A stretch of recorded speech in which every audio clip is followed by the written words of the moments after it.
If I were going to make a travel video about our visit to Ireland, I think I would title it very simply. It would just be called, Look at...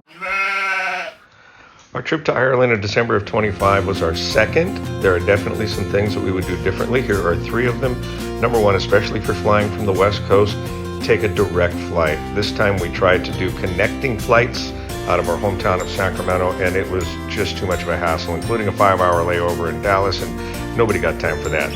Number two, give yourself more time. We only had 5 full days, and that just wasn't enough time.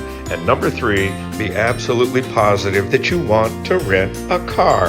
And if you are, buckle up, Buttercup, literally, figuratively, and mentally. We finally made it to Dublin, and we're in the rental car, and I am on the right side.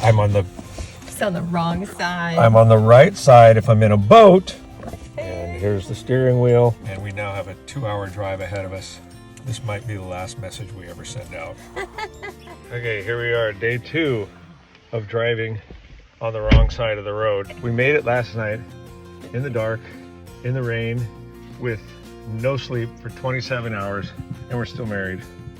We're well rested. We did have one close call, though, that woke my ass up. We almost died.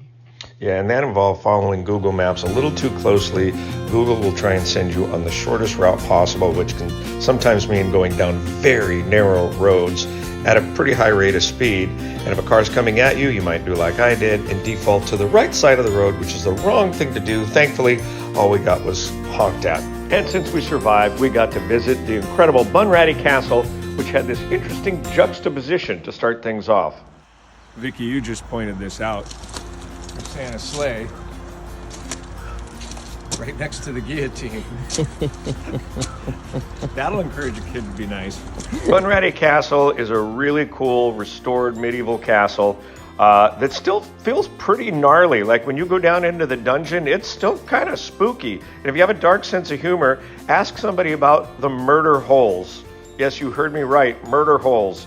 They're kind of a combination of terror and slapstick. There's also a recreated medieval village that's attached to the castle. You can see homes, you can see businesses, there are reenactors, and if you're really lucky, you might run into, as we did, an Irish folk singer named Macdara. What's the song about? So this song is about a little girl. She wants to go to the fair in the next county, and her mother says, oh no darling, you're too young. When you're a bit older you can go on your own.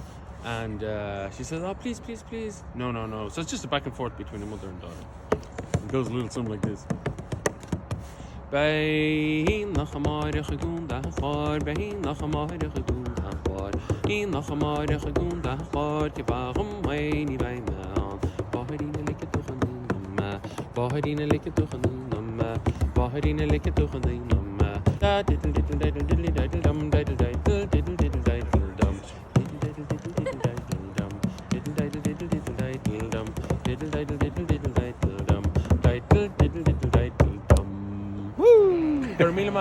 And check out Macdara's album on iTunes.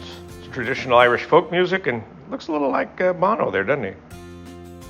And of course, just like any good roadside attraction anywhere in the world, Bunratty Castle has an excellent gift shop where you can get everything from Irish teas to swimwear. We're in our first gift store.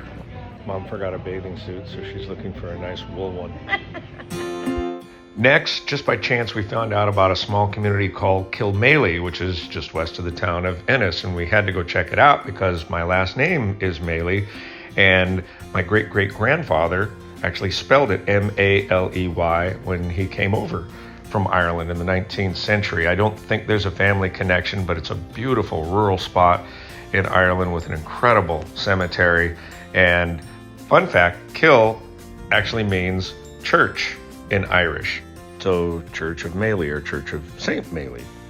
Although it's also true that Kilmaley is something that anybody who's known me for any length of time has thought to themselves at least once when I get to carrying on a little too much.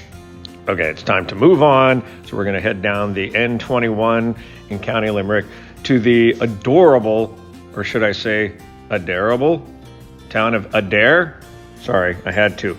What's really cool about Adare, besides the traditional thatched roof homes, is the St. Augustine Friary, built in 1316. It's now partly a school, but it's still also an active church with some absolutely beautiful stained glass windows. It's just a short walk from Adare's main street, and like one of so many structures in Ireland, it really brings out the fact that, hey, we're only here for a short time, so go ahead, order that fancy-ass latte. Or stay at another fancy-ass castle. This one's called Balleyseed. It's been around since 1721. One of the coolest things about this wonderful place, resident dogs, including this massive Irish wolfhound named Dolan, and I swear to God, as he walked towards us in the evening light when we were parking, we thought he was a deer. And he is, if you spell it D-E-A-R. He may be a wolfhound, but since there are no longer wolves in Ireland, he spends most of his time looking for head scritches and places like this couch to lie down. I got to shout out this young lady, Sophie. She works at Balleyseed, but she is also an incredible unofficial ambassador, too. We asked her for a few sightseeing tips for a day trip to the Dingle Peninsula, and she came back not only with our dinner, but with a handwritten list of places to go, things to do, things to avoid, and it made our trip that much more enjoyable and beautiful, and it's people like Sophie that make trips to Ireland so enjoyable and beautiful. Just absolutely wonderful humans. But I do have to say there was one bit of advice from Sophie we did not take, and that was the narrow road from the west side of the peninsula to Dingle, known as Connor Pass. Goes through a small, beautiful mountain range, and we were fine with it until we passed this sign. And that was it for my wife. She was having none of it, so we doubled back, briefly visiting the small Irish-speaking Bayside village of Brendan, which is a beautiful church, neat little harbor, amazing views of the nearby mountains, before going the long way around to the eastern side of the peninsula, which really wasn't all that long, to one of my favorite spots in all of Ireland. This is one of the famous beehive monastic huts. It's like 1,000 years old, and this is where monks kept written record of what was going on in Europe during the Dark Ages. That's why sometimes they say the Irish saved civilization, because, well, everything was going to hell on the continent. Monks were up here, all peaceful and chill in these huts. Beautiful view, overlooking the ocean. And the amazing thing is, there's like no mortar. These rocks are stacked just right and interlocked so that no water can get in at all. Rainiest days, it's still dry as a bone in there. Just amazing. It's been here for 1,000 years, and just, oh shit. Okay, I just want to make clear that was a joke, it was a spoof. I set that rock up there. It wasn't really part of the 1,000-year-old beehive hut. I didn't mean any offense, and I don't want to be mad at me, because I love Ireland and I want to keep coming back again and again for views like this and for the people and even the rain. God, I'm from Seattle. Look at my Seahawk hat. Hey, kids singing Christmas carols. Then one foggy Christmas Eve, Santa came to say, Rudolph, with your nose so bright, won't you guide my sleigh tonight?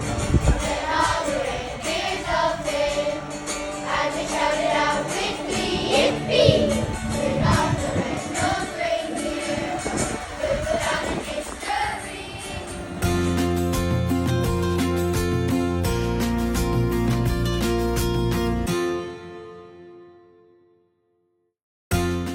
And the place we finally, thankfully, made it to, Mount Juliet Estate, where the biggest surprise of our Irish journey awaited us. Remember earlier said I was a Seattle Seahawk football fan? Well, all right, I'm here with Ross. He's our musician tonight at Mount Juliet Estate in what county are we in? We're in Kilkenny. Okay, and look what he pulls out.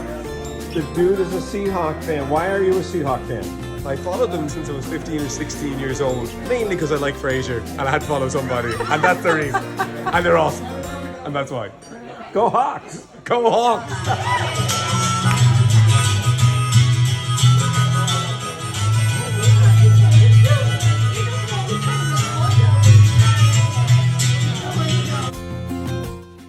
And the next morning, we worked off the night before, starting with a great breakfast, and then we strolled the beautiful Mount Juliet grounds, which included this tree that's like, I don't know how old, to probably 20,000 years, I would guess.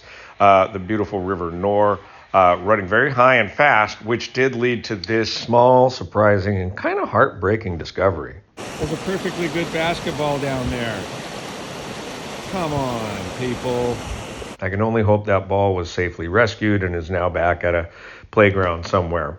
So that was a wrap for our Mount Juliet estate stay. We did get to briefly visit the stables. There I am, being the second best looking creature in a photograph. And then it was on to Dublin for a absolutely magical Christmas time night out in the Temple Bar District.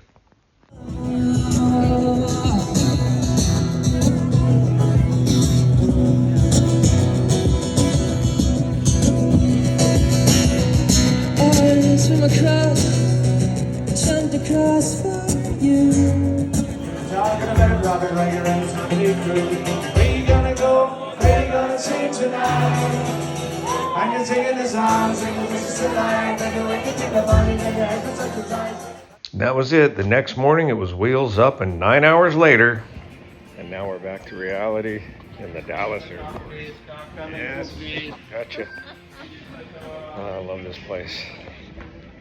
And so to kind of recap our trip, if we were going to do it a little bit differently, I think we would have eliminated one of the places that we stayed because we really were only there for 5 full days and we were running around from place to place to place. We would have probably taken one of those out, stayed an extra night at each of the other 2 places, and that way you get to know the region in those areas a little bit better. Driving on the left side of the road, if you've never done it, it really wasn't bad when you were on the motorways or even the secondary roads, but when you get on those country lanes, yes, it can be a little stressful. So it's really important, and it's really easy to just take a deep breath and slow down. You'll get there eventually. And if you do that, then maybe you'll be cool like me and return your rental car with the left side mirror still intact. I'm pretty proud of that, actually. And listen, if you're still watching this incredibly amateurish travel video, I did not set out to make a travel video, but here we are. I hope you found it useful, and if you're planning a trip to Ireland, all I can say is follow through, do it, go. The country is full of history, but more than that, it's full of wonderful people who have a resilience and an indomitable spirit that is palpable, and of course, their legendary sense of humor. I can tell you, it's accurate. They're some of the funniest people I've ever been around, and some of the kindest, too. In fact, the people are what make me want to go back again and again. I love the scenery, I love the history, but I love the people, and I'm so very proud to have Irish heritage on both sides of my family, and that I can trace my roots right back to that island, those people, and this lady probably. I'd almost guarantee she's a cousin.